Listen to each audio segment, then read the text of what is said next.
for land or gold. We fight for something carved in stone, a banner high, a promise made. We stand the line, we won't betray.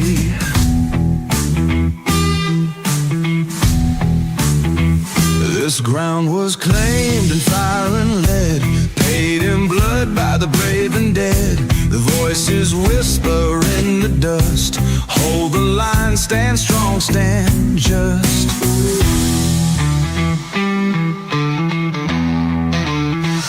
The battle rages, never ends. One war falls, another bends. But duty calls, the beacon lights. We march for truth, we march to fight.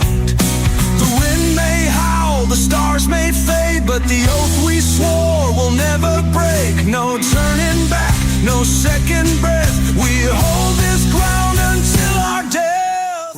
Evening's freedoms, victorious lords of glorious valor. That was The Flag Still Stands by Rook and Ravenheart, a smooth, patriotic, almost blues-type hard rock ballad speaking with the words of the fallen to encourage the will of the living. Hold the line. Stand strong. Stand just. When last I spoke to you, I promised that the next time you'd hear from me, it would be me reporting tales of victory, and I do not disappoint. Despite all the odds against us with the Jet Brigade and the Incineration Corps working in tandem, with our supplies fluffed until they were soft and pillowy for nap time, with our reinforcement counts reduced by 25% across the board, it didn't matter. We still came out on top. At the Battle of POPLI, the Automaton invasion fleet's complete might was totally crushed, down to the last printer, washing machine, dial-up modem, and coffee maker. They emptied all the garrisons from all of their border worlds to try to dislodge us from the planet, and the Helldivers answered in one strong, united voice. Get bent, you giant metal weirdos. Long-range observers report that the Collective is completely stunned and totally taken aback at our sudden and unexpected victory. And not only do they have little in the way of resources to deal with us, they have no idea what to do. We, however, don't have that problem. We have a pretty good idea what we're gonna do next.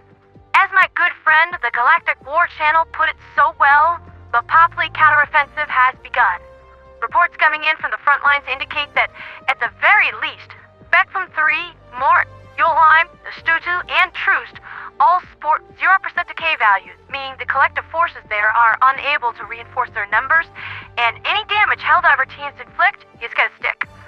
However, this period of vulnerability is not going to last long, and only the border planets are affected.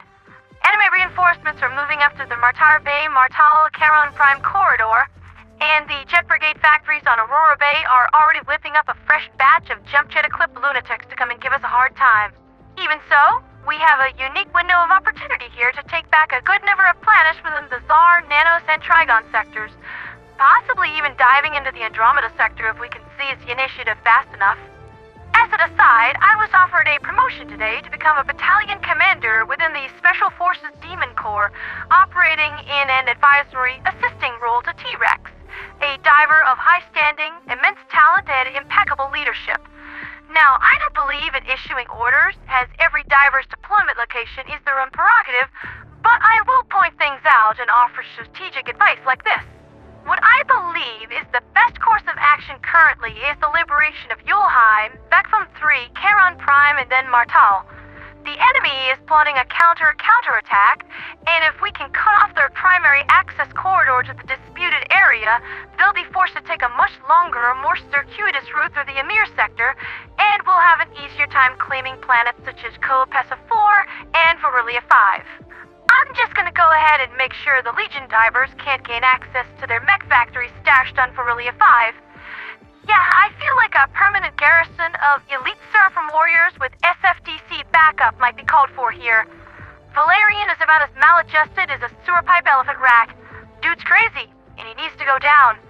Still, every battle has casualties, and while the 117th Spartan Corps has diverted to POPLI 9 to help clean up stragglers and gather intel, Seraphim medical teams are attending to the wounded and granting democracy's peace to those beyond further aid. I also have Mercy talking to recovered automaton drives, and we're working on a conversion process to try to bring more destroyed bots back from destruction and over to our side. The democratic side. The awesome side. So far, things are going well, and the automatons are generally fairly receptive to Mercy's words when they have access to the required hardware to process them.